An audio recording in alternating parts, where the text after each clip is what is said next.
Hello everyone, स्वागत है आपका होम साइंस वर्ल्ड में। आज हम लोग बात करने वाले हैं कला के सिद्धांतों के बारे में, यानी कि प्रिंसिपल्स ऑफ डिज़ाइन। कल वाली क्लास में हम लोगों ने कला के तत्वों के बारे में पढ़ा था। ये आपका होम मैनेजमेंट का ही पार्ट है। यदि हम कला के तत्व देखें तो कला के तत्व कौन कौन से थे? रेखा, आकार, बनावट, रंग, स्थान, प्रकाश और नमूना। ये आपके कला के तत्व थे। और कला के सिद्धांत आपके कौन कौन से हैं? अनुरूपता या एकता, संतुलन, लय, अनुपात अथवा संबंध, बल और पुनरावृत्ति। ये सभी क्या हैं? आपके कला के सिद्धांत हैं, जिनके बारे में आज हम चर्चा करेंगे। कल वाली क्लास में हमने देखा था कला के तत्व। तो आपका क्वेश्चन यहाँ से सीधे सीधे पूछ लिया जाता है कि कला के तत्व कौन से हैं, और उसमें ऑप्शन में दिए हुए होगा रेखा, आकार और या फिर एक दो सिद्धांत उसमें डाल देगा। तो आपको यहाँ पर ध्यान रखना है कि कौन से कला के तत्व हैं और कौन से कला के सिद्धांत हैं। तो इनको हम डिटेल में देखेंगे आज। कला के सिद्धांतों के बारे में यदि हम बात करें तो कला के सिद्धांत क्या होते हैं? ये व्यक्ति के भीतर सुंदरता एवं फैशन के मध्य के अंतर को समझाने की योग्यता प्रदान करते हैं, कि जिससे कि लोगों को पता चले कि सुंदरता या फैशन में के मध्य अंतर क्या है। कला के सिद्धांत ये हमें बताते हैं। यहाँ पर हम देखेंगे अनुरूपता या एकता, संतुलन, लय, अनुपात अथवा संबंध, बल और पुनरावृत्ति। इसके बारे में हम देखेंगे। तो यदि हम अनुरूपता की बात करते हैं, अनुरूपता क्या है? अनुरूपता को साधनों और सामानों को एक दूसरे के अनुकूल होना चाहिए अनुरूपता में, ताकि उनके बीच एक रूपता स्थापित हो सके। जैसे कि कमरे के आकार प्रकार का जो अनुरूप है, उसके अंदर फर्नीचर, पर्दा, दीवार के रंग, इनके बीच क्या व्यवहार होना चाहिए, ये एक दूसरे के अनुरूप होने चाहिए। तो यदि हम यहाँ पर रेखाओं के अनुरूपता की बात करें तो रेखाओं में अनुरूपता कैसी होनी चाहिए? तो देखिए, ये यहाँ पर जो रेखा है ये इस टाइप से, ये क्या है? ये रेखाओं में अनुरूपता है। वहीं हम इसको इस तरीके से बना दें, यहाँ पर कोई डिज़ाइन बना दें और इस तरीके से रेखा बना दें, तो ये क्या है? ये एक रूपता नहीं कहलाएगी। तो रेखाओं में अनुरूपता हो, जो भी हम डेकोरेशन कर रहे हैं, फर्नीचर, पर्दे, दीवार के रंग, इनके बीच व्यवहार होना चाहिए, एक रूपता होनी चाहिए। यहाँ पे फिर हम बात करते हैं आकार की अनुरूपता। तो आकार में अनुरूपता पैदा करने के लिए घर की सजावट में प्रयुक्त की गई सभी जो वस्तुएं हैं वो कमरे के आकार और नाप के अनुसार होनी चाहिए। जैसे कि बड़ा रूम है हमारे पास, तो उसमें फर्नीचर भी बड़ा हो सकता है। वहीं अगर हमारे पास छोटा रूम है, हमारा रूम छोटा है, तो हम वहाँ पर बड़ा फर्नीचर या फिर कोई बड़ी सीनरी या पिक्चर हम उसमें नहीं लगा सकते। तो वो क्या होगा? वो आकार के अनुरूप नहीं होगा। इसलिए जो भी हमारी डेकोरेशन होती है गृह सज्जा में, या जो भी हम डिज़ाइन कर रहे हैं, उसमें आकार में भी अनुरूपता होनी चाहिए। फिर बात करते हैं बनावट की अनुरूपता की बात करते हैं। बनावट में अनुरूपता जो है ये क्या करती है? वस्तु की सतह को छूकर हम अनुभव कर सकते हैं। जैसे कि कोई वस्तु है या कोई फर्नीचर है, कुछ भी है, हम उसको छूकर देख सकते हैं कि वो खुरदरा है या महीन है। वहीं अगर महीन तथा खुरदरी दोनों होगी तो ये बनावट की वस्तुओं के साथ साथ प्रयोग नहीं की जा सकती। इसलिए बनावट में भी अनुरूपता होनी चाहिए। जैसे कि हमारा जो फर्श है वो खुरदरा टाइप है, तो वहाँ पर क्या है कि हम जो भी फर्नीचर होगा वहाँ पर हम कांच का या फिर कोई नाजुक सा फर्नीचर वहाँ पे नहीं लग सकते। वो क्या होगा? वो बनावट के अनुरूप नहीं होगा। ये तो हो गई हमारी अनुरूपता। फिर आगे बात करते हैं हम संतुलन की। जब हम संतुलन की बात करते हैं तो संतुलन क्या होता है? ये कला का वह सिद्धांत है जिसके द्वारा सजावट की विभिन्न वस्तुओं के बीच समायोजन होना चाहिए। जैसे कि किसी कमरे की सजावट में संतुलन उत्पन्न करने के लिए उसमें जो भी रखी गई वस्तुएं होती हैं, सजावट की होती हैं, वो एक समान होनी चाहिए। रेखाओं में, प्रकाश, वजन आदि में वो अनुकूल होनी चाहिए। यहाँ पर फिर बात करते हैं हम औपचारिक संतुलन और अनौपचारिक संतुलन की। तो देखिए, औपचारिक संतुलन आपका कौन सा होगा? जैसे कि ये आपकी वॉल है, ठीक है, यहाँ पर कोई फ्लावर हमने रख दिया, ठीक है, यहाँ पर कोई फ्लावर रख दिया, फिर यहाँ पर हमने कोई पॉट वगैरह या कुछ भी हमने यहाँ पे रख दिया, तो ये आपकी क्या होगी? ये आपकी औपचारिक संतुलन होगी, क्योंकि यहाँ पर भी सेम है, यहाँ पर भी सेम है, ये आपकी औपचारिक संतुलन कहलाएगी। वहीं अनौपचारिक कौन सी होगी? यहाँ पर एक वॉल है, ठीक है, फिर क्या करेंगे हम? यहाँ पर आपका कोई भी फ्लावर या कुछ भी है, ठीक है, पॉट वगैरह है, और यहाँ पर कुछ इस टाइप का कुछ रख दिया है, ठीक है, कोई मतलब पॉट थोड़ा लंबाई वाला और यहाँ पर गोलाई वाला रख दिया है, तो ये आपकी क्या होगी, ये आपकी अनौपचारिक संतुलन होगा। यानी कि ये आपका औपचारिक है जिसमें समान चीज़ें हैं, ठीक है, जो भी हमारी सजावट है उसमें रेखाएं, प्रकाश या वजन वो जो है वो हमारा समान है, तो ये हमारी औपचारिक संतुलन होगा। अनौपचारिक जिसमें अलग अलग होंगे, जैसे यहाँ पर हमने गोल वाला फ्लावर पॉट रख दिया और यहाँ पर लंबाई वाला रख दिया, तो ये हमारी अनौपचारिक संतुलन में आएगा। फिर आगे बात करते हैं हम लय की। तो लय क्या है, जब हम लय की बात करते हैं तो लय वह मार्ग है जिस पर हमारी दृष्टि रेखाओं, रंगों और आकार की व्यवस्था करने के लिए दौड़ती है। जैसे कि हम किसी भी चीज़ को देखते हैं और हमारी जो नज़रें हैं वो फिर उसको आगे देखती हुई चले जाते हैं, ये क्या होती है, ये लय होती है। इसमें हम लोग देखेंगे नियमित लय और अनियमित लय की बात करेंगे। तो जब हम नियमित लय को देखते हैं, नियमित लय आपकी कौन सी होती है, ये अनुरूपता तथा क्रम पैदा करने का सबसे आसान व पारंपरिक तरीका होता है। जब एक आकार को नियमित दूरी पर बार बार रखा जाता है तो वह व्यक्ति को लयात्मक स्वरूप का आभास देता है। जैसे कि नियमित लय में आपका कौन सा होगा, जैसे ये आपकी एक रेखा है, ठीक है, यहाँ पर 1 2, ठीक है, 3, ये आपके कैसे हैं, ये क्रमवार हैं। तो इसमें क्या है, जो रेखा है उसके सभी जो पॉइंट लिखे हुए हैं 1 2 3 ये क्रम में है, तो ये आपकी क्या होगी, ये आपकी नियमित लय होगी। वहीं अगर ये इस टाइप से होता, ठीक है, 1 2 और 3 आपका ये इधर इस टाइप से होता, तो ये आपकी क्या है, ये नियमित लय नहीं होगी, यानी कि ये लय नहीं है। ये आपकी लय होगी क्रमवार लय होगी, जिसमें हमारी आंखें 1 2 3 मतलब एक नियमित रूप से देखती हुई चली जाएंगी, तो ये आपकी नियमित लय कहलाएगी। वहीं हम अनियमित लय की बात करते हैं, तो इसमें क्या होता है, अनियमित में जैसे आपने देखा होगा जो समुद्र की लहरें होती हैं, ठीक है, वो हमें कैसा आभास कराती हैं।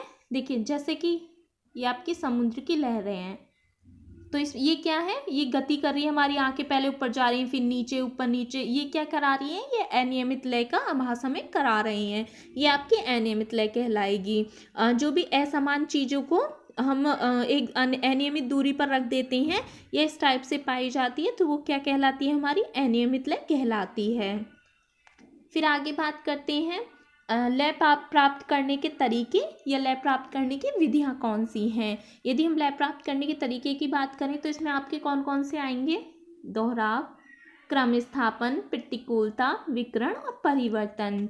तो दोहराव की जब बात करते हैं तो इसमें क्या होता है, इसमें जो भी आकृतियाँ होती हैं, रंग होते हैं, रेखाएं होती हैं या आकारों का दोहराव जो होता है वो आँखों को एक वस्तु से दूसरी वस्तु पर लेकर जाता है। जैसे कि हमारे पास कोई डिज़ाइन है, ठीक है, वॉल पर या कहीं भी, या साड़ी का बॉर्डर है, ठीक है, यहाँ पर क्या है, सेम डिज़ाइन है, ठीक है, ये कुछ भी गोल गोल टाइप का कुछ भी हमने बना दिया है, तो ये क्या हो रहा है, रिपीटिशन हो रहा है, ठीक है, दोहराव हो रहा है, मतलब एक समान ही ये डिज़ाइन है, इसको क्या बोलेंगे हम, दोहराव लय बोलेंगे। फिर हम क्रम स्थापन की बात करते हैं, तो क्रम स्थापन में कैसे होता है, इसमें क्या होता है, जो वस्तु है उसका क्रम एक श्रृंखला में सजाई जाती हैं, जैसे कि घटते से बढ़ते क्रम में। जैसे कि क्रम स्थापन की बात करें, यहाँ पर कोई छोटा गोला है, ठीक है, फिर उससे बड़ा हो गया, फिर उससे बड़ा हो गया, फिर उससे बड़ा हो गया, फिर उससे बड़ा हो गया, तो ये क्या है, ये आपके क्रम में चल रहे हैं, घटते बढ़ते क्रम में, तो ये आपका क्रम स्थापन लय कहलाता है। फिर प्रतिकूलता की बात करते हैं, तो जो भी हमारी डेकोरेशन है वह प्रतिकूल होनी चाहिए। फिर विकर्ण की बात करते हैं, जब हम विकर्ण की बात करते हैं तो विकर्ण कैसा होता है, जैसे कि यहाँ पर केंद्र में आपके कोई फूल है, ठीक है, यहाँ पर फूल बन गया, ये आपका फ्लावर है कोई, ठीक है, अब इसके आसपास जैसे कि आपने रंगोली में देखा होगा, जब भी हम कोई डिज़ाइन बनाते हैं आसपास फिर और कोई फूल बना देते हैं, इस तरीके से चारों तरफ से निकाल देते हैं, ये क्या है, ये आपका विकर्ण कहलाता है। जो चारों तरफ बहाव या समान चीज़ों को दिखाता है वो क्या होता है, वो आपका विकर्ण होता है। जैसे केंद्र में कोई फ्लावर बना दिया, ठीक है, और चारों तरफ समान टाइप का एक डिज़ाइन बना दिया, ये आपका विकर्ण कहलाता है। ऐसे ही परिवर्तन भी होता है, परिवर्तन विकर्ण भी होता है। इसमें क्या होता है, इसमें दो रेखाओं या आकारों का प्रयोग बारी बारी से किया जाता है।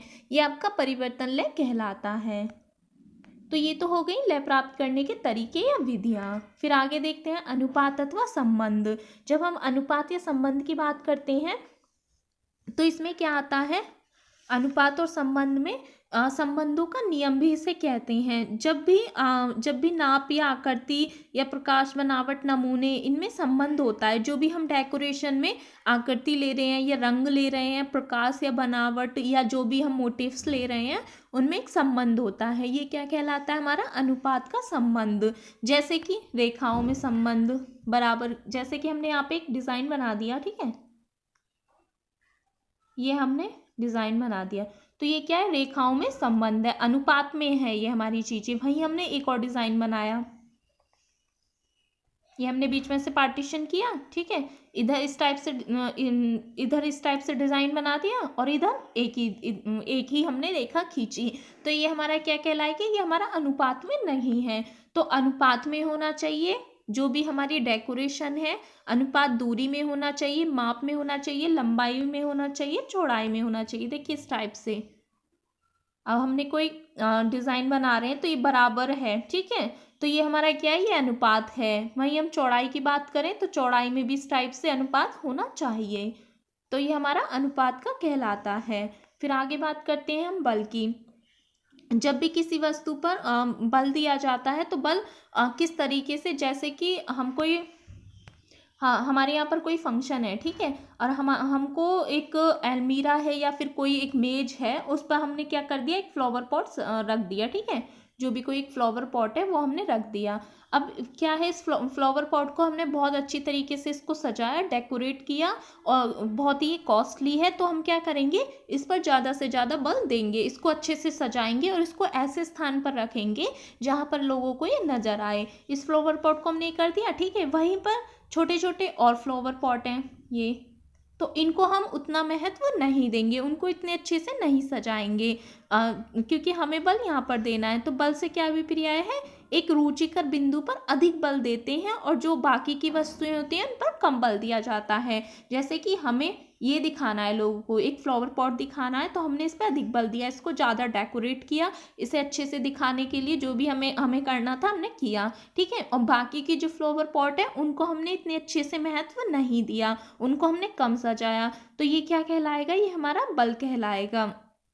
ज़्यादा रुचिकर इसको बनाया हमने, जैसे कि हम किसी फंक्शन में जाते हैं, ठीक है, या शादी में जाते हैं, तो जो ब्राइडल होती है वो अधिक रुचिकर लगती है देखने में, हमारी आंखें उस पर टिक जाती, क्योंकि उसको हमने उस तरीके से उसका जो मेकअप है वो इस तरीके से हुआ है कि वो उस पर एक बल दिया गया है। लेकिन जो उसके साथ जो और गर्ल्स रहती हैं वो उतनी, मतलब उसके कंपैरिजन उतनी वो नहीं लगती हैं। तो ये क्या है, हमारा बल देना, इस तरीके से हम समझ सकते हैं कि हमने किस पर बल दिया, जिसको हमें दिखाना है, और आसपास की जो चीज़ें हैं या जो वस्तुएं हैं, जो लोग हैं, उन पर कम बल देना। तो ये हमारा बल कहलाता है।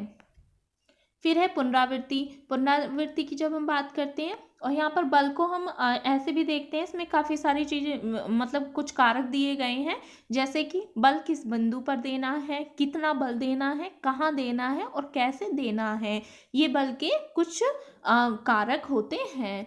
फिर बात करते हैं पुनरावृत्ति की। तो पुनरावृत्ति क्या है, जब हम रिपीटिशन करते हैं, जैसे कि ये, इसको हम लय से समझ सकते हैं, हमने लय वाला जैसे उदाहरण दिया था, उसी टाइप से पुनरावृत्ति भी होता है, क्योंकि ये लय से काफ़ी निकट तरीके से जुड़ी हुई रहती है। इसके प्रयोग में लय उत्पन्न होती है, सामान्यतः जैसे सौंदर्य उत्पन्न करने के लिए आवश्यक होता है। ये क्रम को प्राप्त करने का सबसे आसान तरीका होता है।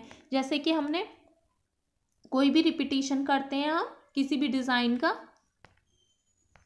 जैसे हमारे पास कोई भी डिज़ाइन है, अब हम इसी को रिपीट कर रहे हैं, ठीक है, तो ये क्या कहलाएगा, ये हमारा पुनरावृत्ति भी कहलाएगा, और ये आपका नियमित लय में भी आ जाता है, तो ये आपका पुनरावृत्ति हो गया। तो आज हम लोगों ने जो कला के सिद्धांत पढ़े थे, उनमें हमने कौन कौन से देखे थे। कला के सिद्धांत में अनुरूपता, ठीक है, अनुरूपता, रेखाओं की अनुरूपता होनी चाहिए, आकार की अनुरूपता होनी चाहिए, उसमें बनावट की अनुरूपता होनी चाहिए। फिर हमने संतुलन को देखा था, जिसमें औपचारिक संतुलन, अनौपचारिक संतुलन। औपचारिक संतुलन जब समान संतुलन हो, समान वस्तुएं हो, वो हमारी औपचारिक संतुलन। अनौपचारिक संतुलन जब समान नहीं होती हैं, जो भी डेकोरेशन की होती है वो समान नहीं होती है। फिर हमने लय की बात की थी, जिसमें हमें नियमित लय और अनियमित लय को देखा था। ठीक है, लय प्राप्त करने की हमने विधियां देखी थी, जिसमें हमने दोहराव देखा था, क्रम स्थापन देखा था, प्रतिकूलता, विकर्ण और परिवर्तन। फिर हमने बात की थी अनुपात अथवा संबंध की। जो भी हमारी डेकोरेशन है वो समान अनुपात में हो, जो भी हम उसमें रेखाएं या बनावट या कोई भी वस्तुएं हम उसमें प्रयोग कर रहे हैं वो उसमें अनुपात होना चाहिए, एक बैलेंस उसमें होना भी चाहिए। ठीक है, फिर हम बल की बात कर रहे थे कि हमें किस वस्तु पर या किस बिंदु पर हमें अधिक बल देना है, कितना देना है, कहाँ देना है और कैसे देना है, ये हमारा क्या कहलाता है, बल कहलाता है। फिर हमने पुनरावृत्ति पढ़ी थी। तो ये हमारे क्या थे, कला के सिद्धांत थे। आई होप आप सभी को ये समझ आ गया होगा। अगर किसी को भी डाउट हो तो वो कमेंट सेक्शन में लिख कर भेजें।